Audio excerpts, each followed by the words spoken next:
It's back-to-back Brickyards for Jimmie Johnson. The 48 didn't lead until lap number 136, but after that, he never looked back. With teammate Mark Martin chasing him, Johnson wasn't to be denied, and for Hendrick Motorsports, it's a 1-2 finish at the 16th running of the Allstate 400 at the Brickyard. And for Jimmie Johnson, it's 3 wins at this historic track, 3 wins this season for the 3-time champion.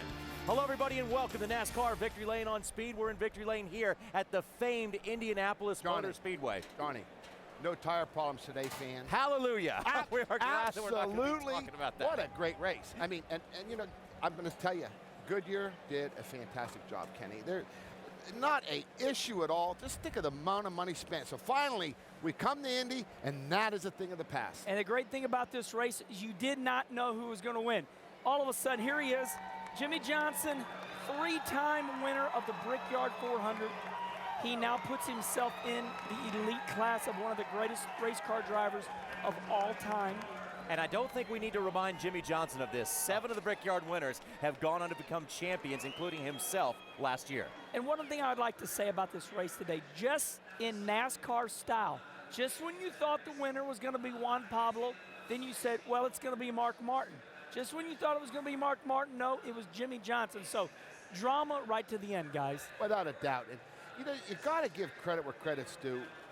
There's certain drivers that have a certain charisma, a certain style. And the one thing that Dale Earnhardt Sr. could do is close the deal. It's quickly becoming a fact. If it's not to you guys already, to me it is. This team, 48, closes the deal, Johnny. Last year they closed it with Carl Edwards. They closed the championship last year.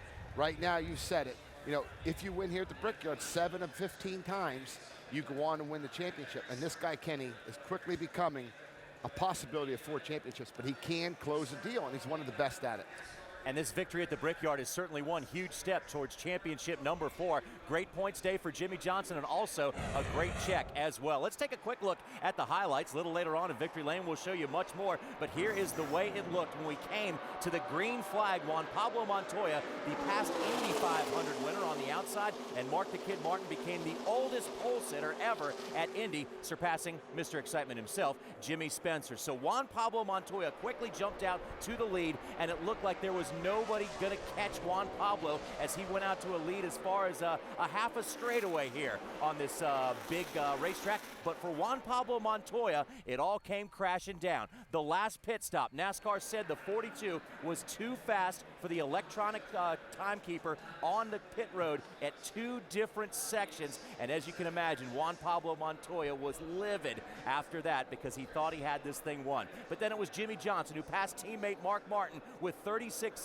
laps left to go, and there was no chasing, actually no catching, Jimmie Johnson, because he was not to be denied this 3rd Brickyard 400 trophy for the 3-time champion. And another 1-2 finish here at the Brickyard for Hendrick Motorsports. Back in '98, you'll remember that Mark the Kid Martin finished 2nd to Jeff Gordon, so that's another 2nd place finish for Mark Martin. But more importantly, guys, when you start looking at points after what happened here today, Kyle Busch outside of the top 12, Mark Martin and Juan Pablo Montoya now a little bit firmer inside. Also the 11 car, but the thing is that at one point, Juan Pablo had moved all the way up to 6th in the points. But the thing is we're getting down to some pretty tough race teams. David Rudiman, he had a good day today. Brian Vickers, outside looking in, but he had a 5th place finish. He's going to move up. So Kenny, you know, the thing is we're getting down 6 to go. You know, we're going to come down to 2 or 3 of these guys getting real serious right now. It's like a ping pong game, you know, back, forth. We don't see any clear contenders locked in the top 12. One thing I'd like to say, and I just can't stress it enough, can you believe this Jimmie Johnson? I mean, you know, for some reason there's this atmosphere that all he does is win.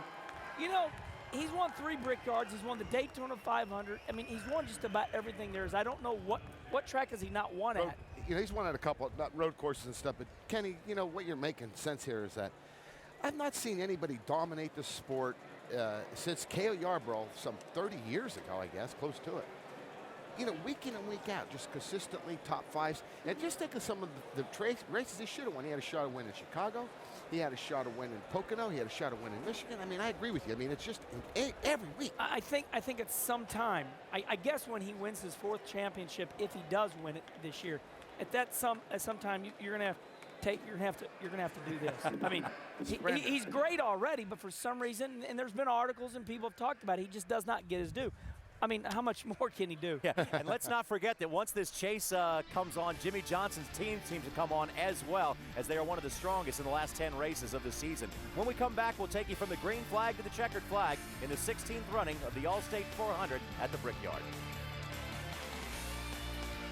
NASCAR Victory Lane is presented by Travelodge, Recreate, Hibernate. Brought to you in part by AutoZone, because do it yourself doesn't mean you have to do it alone. Get in the zone, AutoZone, and by Chrysler.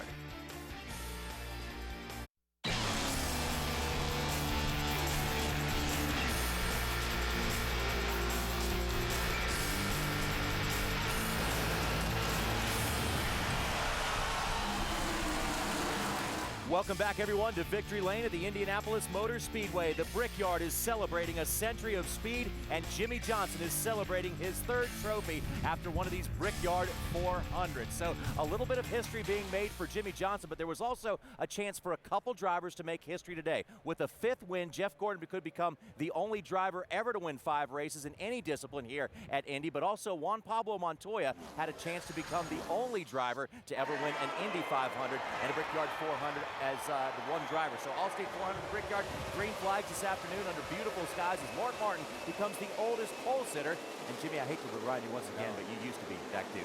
And as of today, it's all over for me, so I won't be mentioned here at the Brickyard.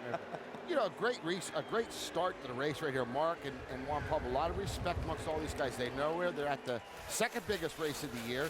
Just saying, okay, guys, let's get going here and get ourselves established. Well, we hardly had a lap in the history books before Robbie Gordon got a little bit of help getting around. Spun, first caution came out. He spun, and you're thinking, okay, is there going to be a caution? Ooh, look at Bobby Labonte, just nips his right rear. So a lot of people got through that. It could have been a big wreck, but the caution comes out, and here's Elliott Sadler. Spencer, what type of oil leak did he have? Did they ever find out? Well, he got back out on the track, Kenny, but I think this is what caused the problem. You know, there was an oil leak.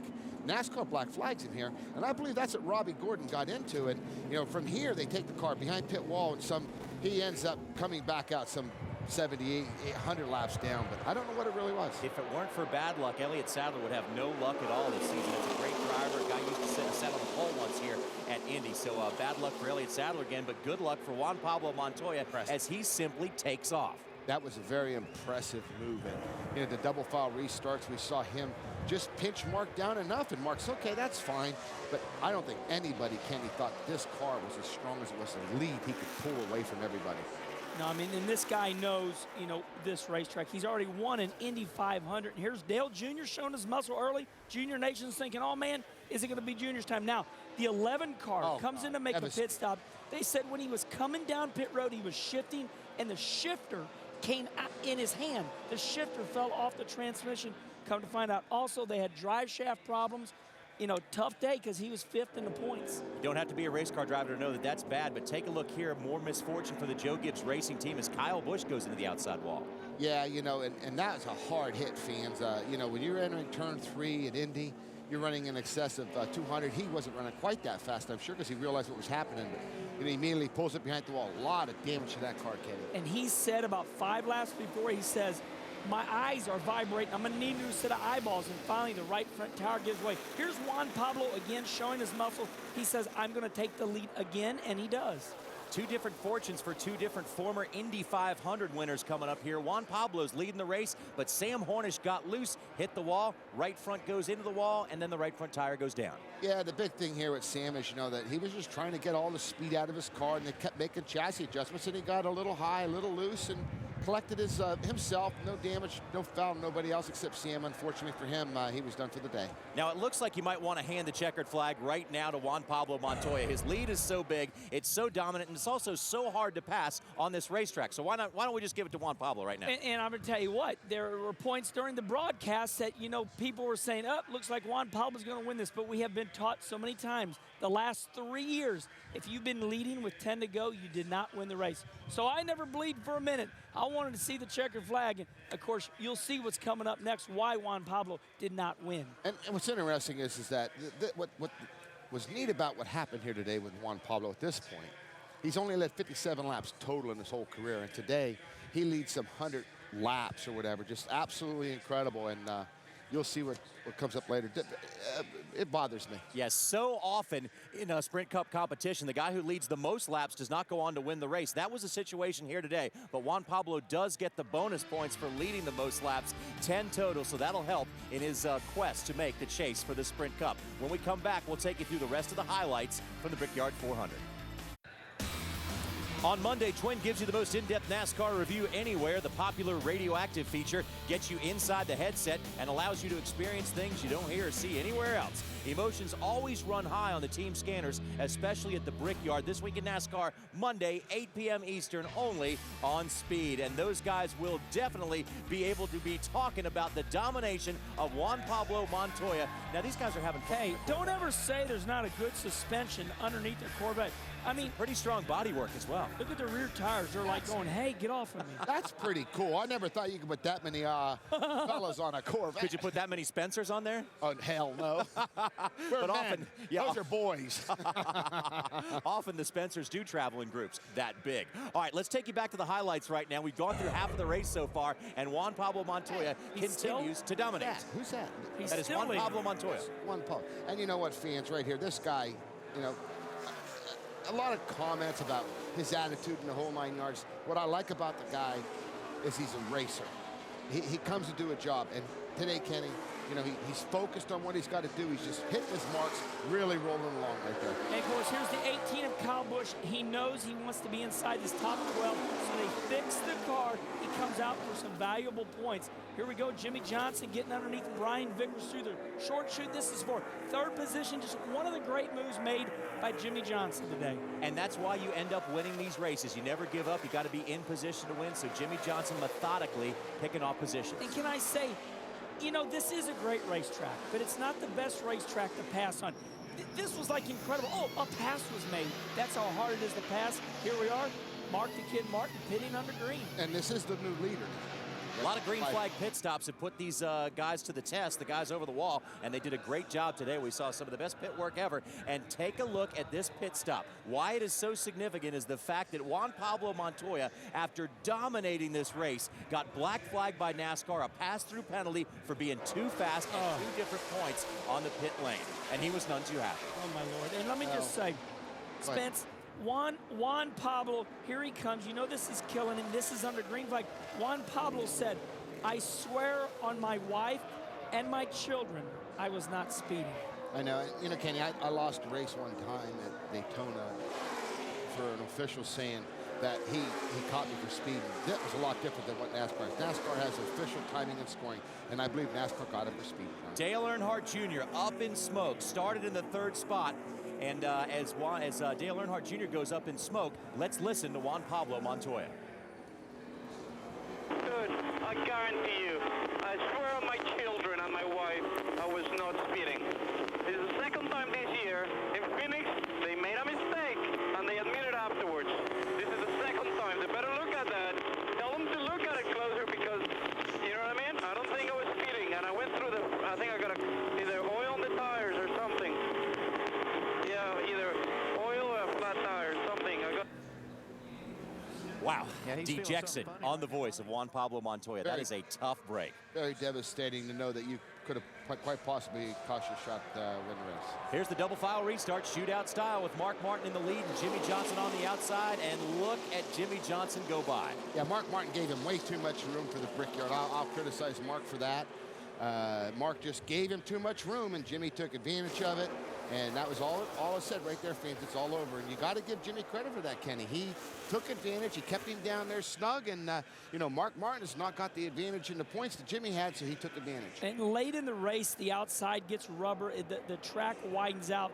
And like Dale Earnhardt always said, I can hold anybody up on the inside. Wow, look at this. Juan Pablo and, of course, Joey Logano going at it for 11th and 12th. Good. After dominating the race for so long, here's where Juan Pablo is battling for the 10th spot, stay in the top 10. And up front, you know, there was one good thing working for Mark Martin when it comes to history at this racetrack.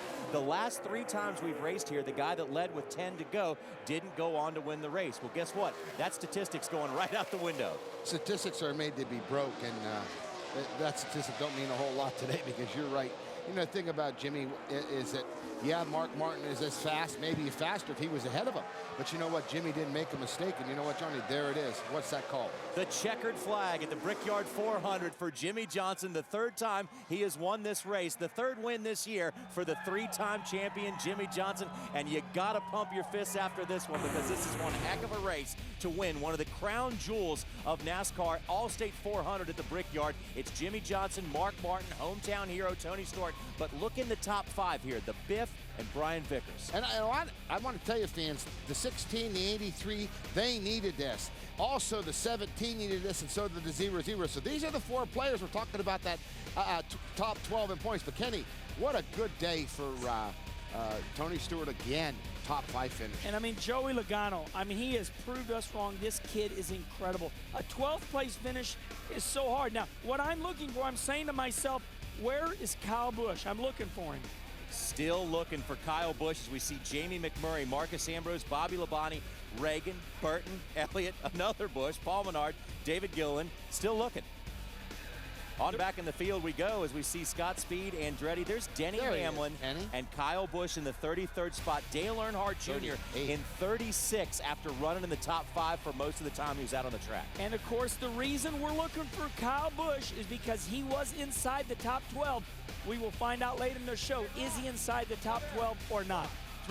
Mike Skinner, Dave Blaney, Joe Nemechek. Oh my God! Take a look at the championship standings. You ask and you receive around here. My God. Tony Stewart now has a 192-point lead. Wow. Now that's great at this point in the season. We know with 10 to go, we shuffle that back up again and put everybody together. 500 points to 5th place. I know it says 498, but in my eyes, it's 500 points. You can round up. Absolutely. Listen to this. But Kenny, this is the story. Let's face it. Listen to this, guys. Mark Martin up to 9th, but Juan Pablo's 10th. Kenny. Mark Smith, our producer, says 82 points out of the top 12 for Kyle Busch. Kyle Busch, once again, I repeat, 82 points out of the top 12. That is devastating. With 3 victories, so there is a potential to leave 30 bonus points on the table. And the thing is that we've got Casey Kane in that mix. We've got, Matt Kenseth, Greg Biffle. We have, I'm trying to think the other one there. Vickers, don't underestimate him. Rudiman, don't underestimate him. Let me tell you something, fans. I don't know about you. I'm excited about the next 6 races because, Kenny, let's face it. There's 3 or 4 of these good teams. When we leave Richmond, 8 gonna make. There ain't much room in there, and what you got to hope for if you're one of the teams on the outside looking in, you got to hope not only to do well, but you also hope that somebody else messes up along the way. A tribute. Hey, here we go. To Hendrick Motorsports. They're gonna kiss the bricks. And I wonder if this grease and there's sand on it. It's gonna taste so good. That's okay. Don't do it, Chandra. Chandra, don't kiss the bricks. Do it. Let me see. Oh. There it is, a great tradition here at the Brickyard, kissing the bricks, and Jimmy Johnson has done it 3 times. It is now time for our Valvoline guaranteeing the win moment of the race. And you know what guaranteed the win for Jimmy Johnson was Juan Pablo Montoya's pit penalty, because no one was going to catch Juan unless NASCAR slowed him down with the penalty. We'll be back in a moment.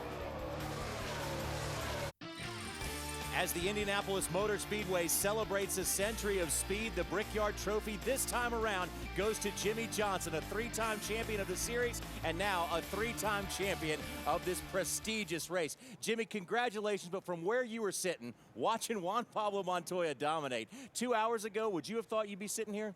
Probably not. I knew that we had a fast car and I could put lap times down similar to his, but Chad was telling me that, and he could have been lying, but every time I looked up, the 42 was gone. I could see the 5 and everyone else, but the 42 I could never see. So I hate bad luck for him. I mean, he put on one heck of an effort today, he and that whole team. They could have used the win, but we can use it too. We'll make the most of it. So I'll only feel bad for a little bit. Moving on, I'm just so proud of the team. And we didn't have the best of practice sessions. The guys gave me a great car for qualifying, and I made a mistake and cost us a better qualifying spot. And then today, we just went out there and put down a day that the 48 does and just kept chipping away, and got our opportunity at the end on that restart with Mark and got the lead. I guess that's what I want to talk about, Jimmy. Last year at this time, a lot of wins. You think back to Carl and Kyle Busch and then yourself, 8 or 9 wins apiece. We don't see that dominance anymore. Is the competition that tough?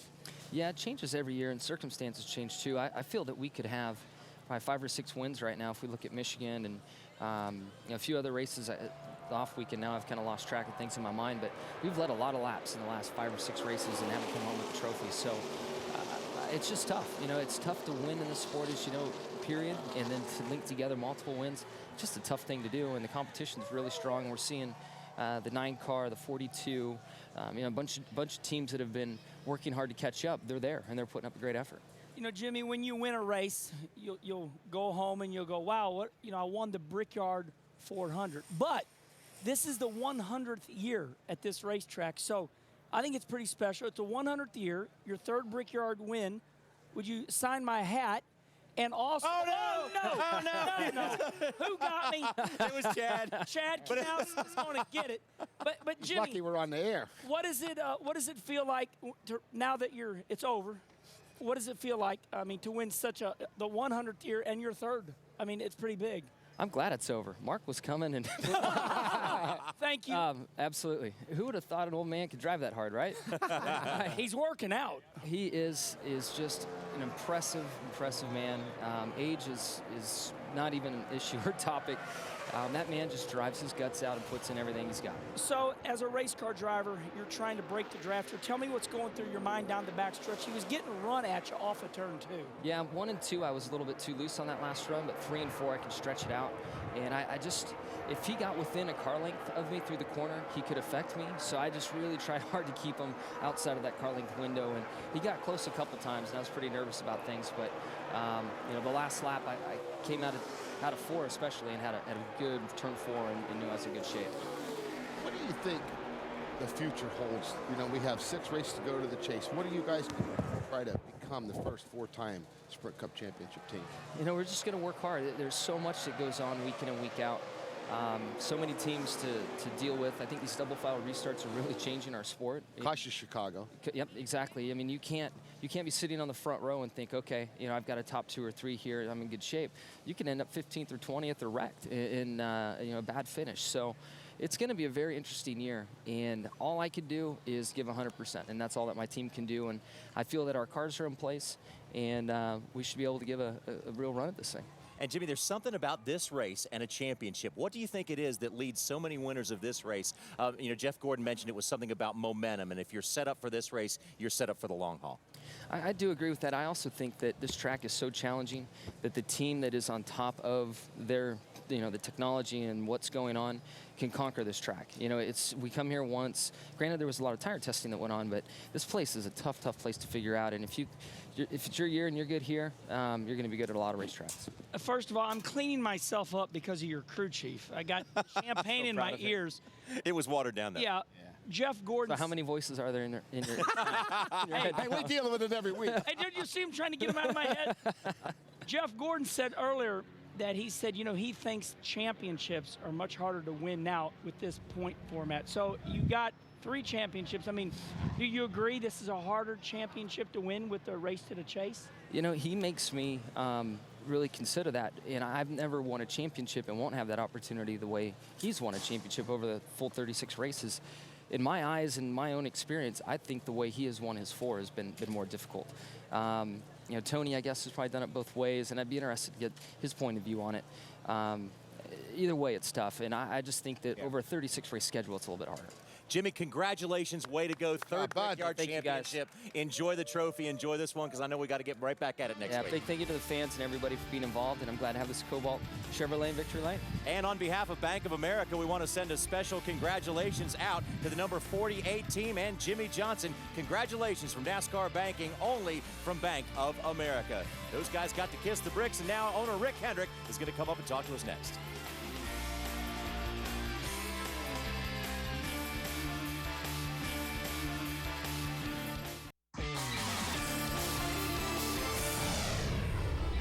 Welcome back, everybody, to the famed Indianapolis Motor Speedway, where Jimmy Johnson's number 48 team is celebrating their 3rd victory. You know, it always seems like great cars, great drivers step up at great racetracks. Now, great teams also rise to the occasion at big races. This is the 7th Brickyard victory for Hendrick Motorsports. Rick, congratulations, and what is it about your team and this racetrack that seem to go so well together? Well, the first thing I've got to do, my mom was giving me a hard time on the phone because she's a car owner of the 5 car, and she said that I jumped her on the restart. Owner rivalry, I love it. Wow, I love it. That's awesome. She watches every minute of it. So, Mom, sorry about that. But no, it was. You know, our guys work really hard when we're preparing for this race, and I do want to say to the Sloan family, chairman and president of CarQuest lost his wife this week, and Temple's a great guy, and we want to send our condolences to him. But man, it's just like Daytona, it's like Charlotte, and it's like the history of this place. Everybody wants to have their name in the record books. And, you know, I told Mark after this race, I said, man, I know you're heartbroken, you and Alan, but look at the big picture. Man, you got 4 wins, you got a shot to win this championship. So let's just kind of go for it. Well, I guess I'm the bearer of bad news. Now, what do we say to all the Junior fans? Do we know what happened to the motor? We don't. You know, first of all, Junior was running good. I couldn't believe how much effort he put into it this weekend, as sick as he was. I mean, he was so sick. I just thought we just needed to get Brad, you know, for the whole race. And man, what a job he and Lance did. And he said on the radio, I think when he came in the pits, maybe he was a downshift or something. The tack was about 11 grand. But you know, look, if just everybody give us a chance, because we're working hard. He's working hard.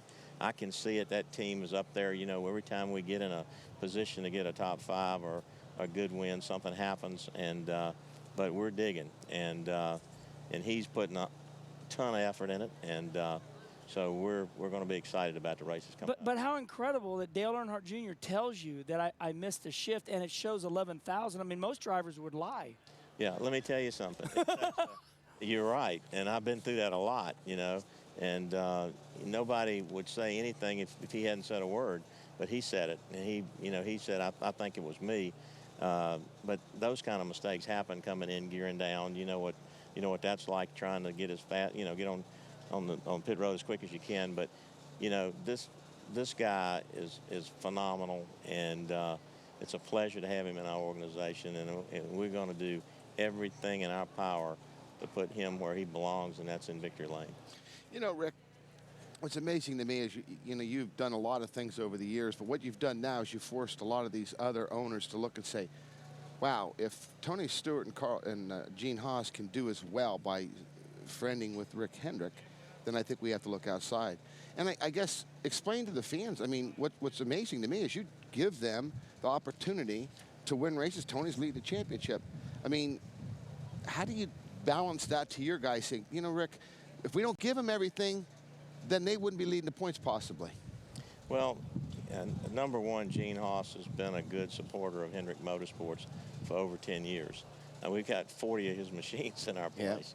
Yeah. And, you know, Tony Stewart is a great champion. And Gene was a sponsor and a customer.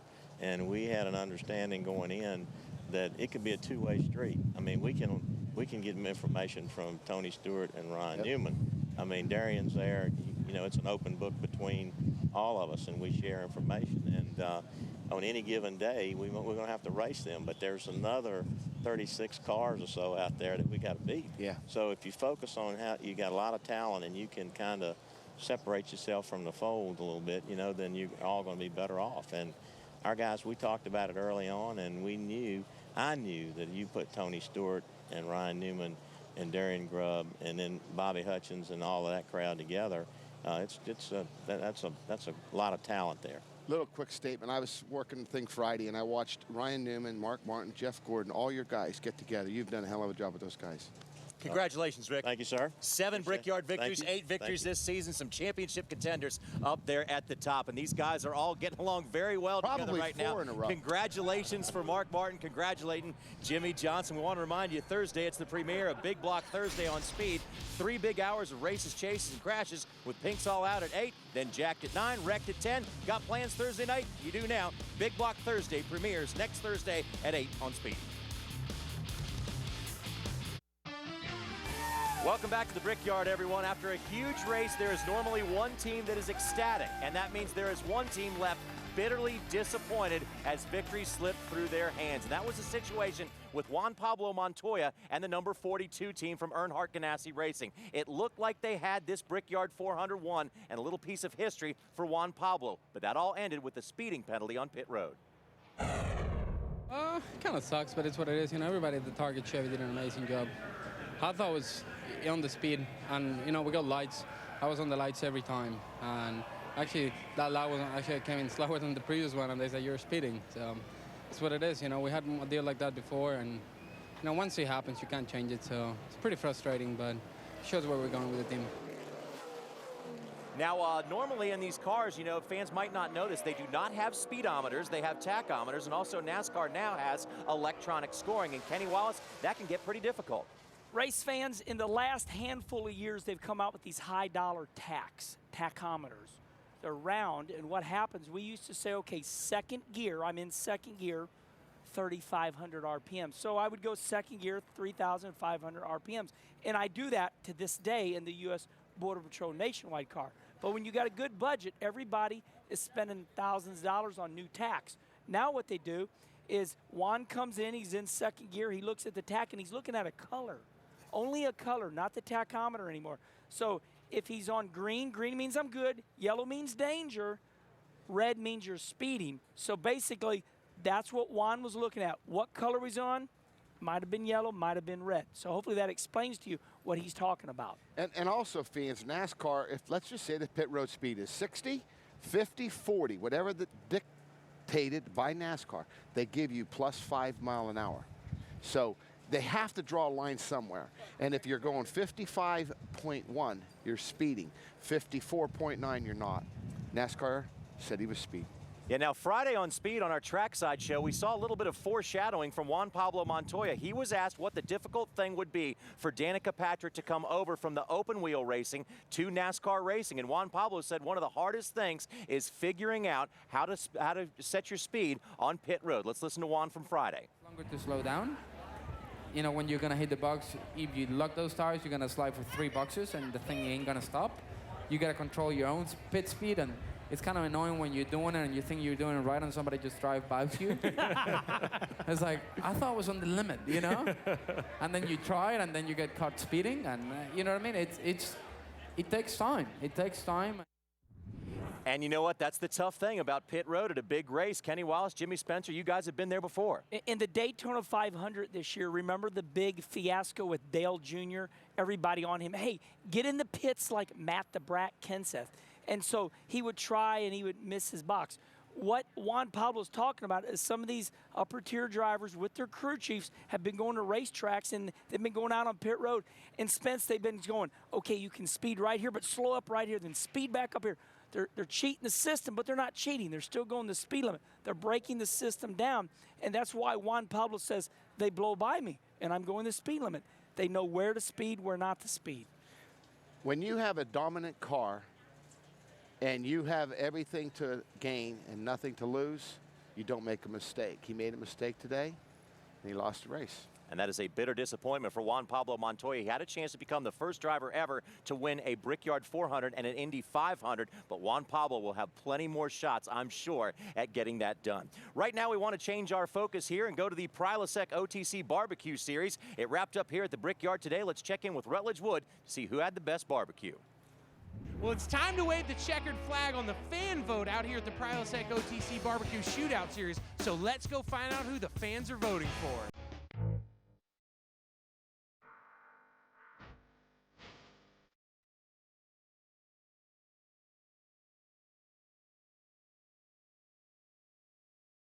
How do you like the barbecue? It's great. What makes it so good? You know, it's spicy, but not too spicy. I think the sauce is what makes it. I think it's pretty good. I think it's pretty good. So, Leanne from Wood Chicks Barbecue, what makes your barbecue so good? The dry rub, the wood we use, the slow smoking, and the love and care. You know, the other guys are pretty good, but we're the best. We're the tops. It don't get no better than this. Come on, we've been out here with the fans all weekend long. We love what we're doing. It doesn't get any better than NASCAR and barbecue. You know, being from Texas, everything's bigger and better. So who are you guys voting for? Red. Yellow. Who are you voting for? Yellow. Purple. There's no purple. Red? There you go, red. Our winner for the second time this year, Mike and Debbie Davis. So welcome to Victory Lane, inside of Victory Lane, where we're with Mike Davis, the winner of the fan favorite, 2-time. How's it feel? Oh, man, I tell you, this is just awesome. You know, first time was okay, but to do it again, back to back, this is cool. What do you think put you guys over the top? Well, you know, the fans put us over the top out here, you know, in this Prilosec OTC Center.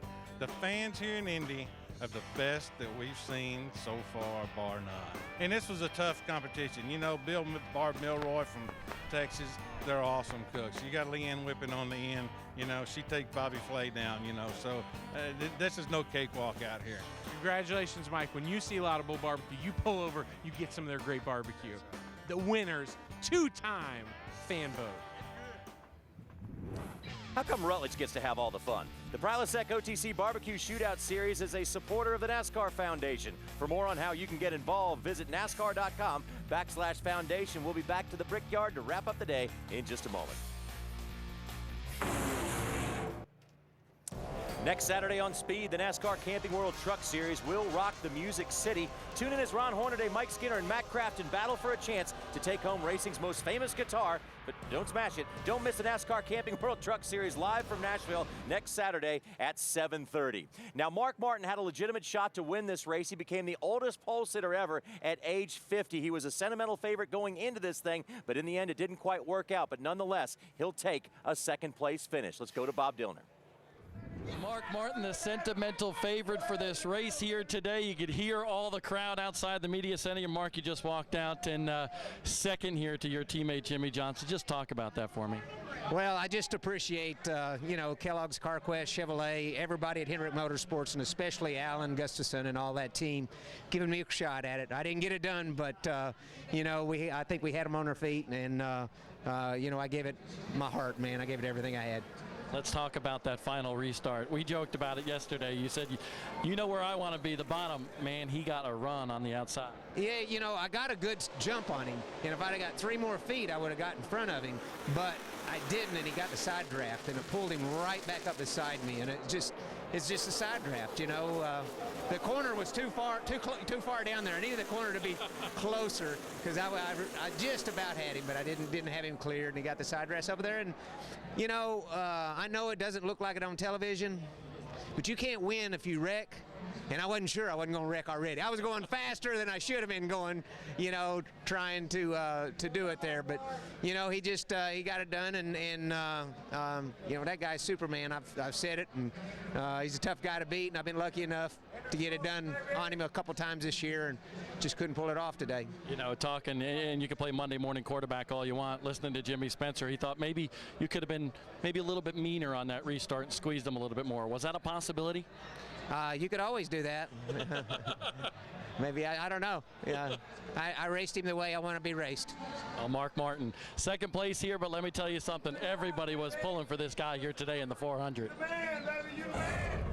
Well, Mark, you know, I wanted to see you win the race, baby. I wanted you to give it a little bit more. He gave it all he could, and that's how Mark Martin is. You know, he said he wants to be raced the same way he races people. And the thing is, you've got to give him credit. He's in a position that he's, as far as I'm concerned, the best position of his life, and that's to become a Sprint Cup champion. And that's what he wants to do, Kenny, and a big step in the right direction today. Mark Martin has never changed his driving style. If you go back to one of the all-star races where it looked like he was going to win it was double file restart. I mean, back when Dale Earnhardt was racing him, Earnhardt on the outside, remember that? About 8-10 years ago, and Earnhardt eked it out. So Mark Martin is what you get. Mark Martin started when somebody catches you, you pull over and let them go. It's his driving style. Good job, Mark. And hey, you know, you might have chanced it. You guys might have wrecked and somebody slipped underneath. Now you're looking good. Second place finish. Got some good points. Race for the chase. Good job. Yep, look at the big picture right now. Mark Martin's looking very good with the second place finish, and you know, keep finishing second. You're gonna have a championship before you know it. Now next week, after we pack everything up from Indy, we're heading to Pocono, and next weekend on Speed, NASCAR heads back to the Big Triangle. Last time Tony Stewart visited Victory Lane for his first points win as an owner. Can Smoke make it a clean sweep at the Big Triangle? Live coverage begins Friday at noon. NASCAR Victory Lane is presented by Travelodge. Recreate, hibernate. Brought to you in part by NASCAR Banking, only from Bank of America. Your debit card, your credit card, your driver. Learn more at a Bank of America Banking Center today. And by Suzuki Automotive. Live large, drive small. Two of the most popular victories ever here at the Brickyard were the ones that Tony Stewart claimed not too long ago. All the fans around here would like to see Smoke back in victory lane, but a third-place finish is what you need if you're going to win a championship. Let's go back to Bob Dillner. Tony Stewart is a two-time winner of the Brickyard 400. Today, a third-place run. Man, it looked like it was tough to pass out there, especially with those other Hendrick cars out front. Yeah, it was. It's awesome. I mean, Hendrick Motors and Hendrick Chassis 1, 2, 3. So really proud of that. Proud of our guys on our Office Depot Old Spice team. We never could get the tighten the center out of the car. Anytime we made a change, it either freed the exit up or freed the entry and exit up. So we never could get it to rotate the center quite like we wanted. But I'll take a third any day. I mean, the guy I feel sorry for is Juan Pablo today, and had an awesome car and was giving us all a clinic today. But Jimmy and Mark put on a great show at the end there, and it's an awesome battle to watch from where I was at. I was going to say, watching the battle in front of you, who were you rooting for there at the end? I mean, you want Mark from a sentimental point of view, but Jimmy going for another victory, it's got to be tough. I wanted Mark from the sentimental side, and then when I realized it's another 10 bonus points if he wins, I didn't want him to win. But that's the selfish side. But it was a good race to watch at the end. I mean, you normally don't have a battle that close coming down to the wire like that, and that was probably one of the most memorable finishes I've seen here in a long time. Tony Stewart, his 12th top 5 of the year. All right, so a great run for Smoke, but now let's check out the championship standings. Here's where the big chase is on right now with 6 to go, as we have only 84 points separating Greg Biffle from Matt Kenseth and 68 for David Rudiman outside. Kenny, talk to me. Who do you think? I mean, let's face it, man. I mean, we have David Rudiman, but Kyle Busch. I mean, let's face it, who's going to be out of this top 12, bud? This is interesting. Well, first of all, if you're a normal race fan, you're going to go, oh, Rudiman's going to be out. But I'm going to tell you what, do not count David Rudiman out. But I have to say this. Watkins Glen is coming up. So that could be a wild card. So I'm going to look at Watkins Glen, and I'm going to say Rudiman needs some help on the road courses. He's already said that Sears Point did not go good. So I'm rooting old Rudy on. And really quick, Jimmy Spencer, you say Kyle Busch going to make it back in the chase. Yeah, I say Kyle Busch makes it back in the chase. All right, well, congratulations to Jimmy Johnson, the 48 team, and the whole Hendrick Motorsports organization on a 1-2-3 finish. So long for the Brickyard. We'll see you next weekend.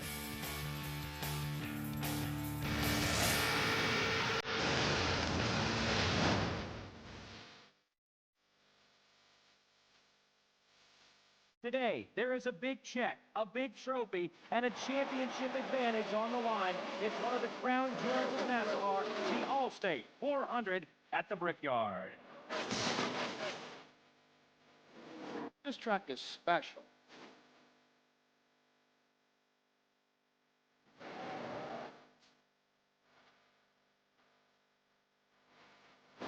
Hold on.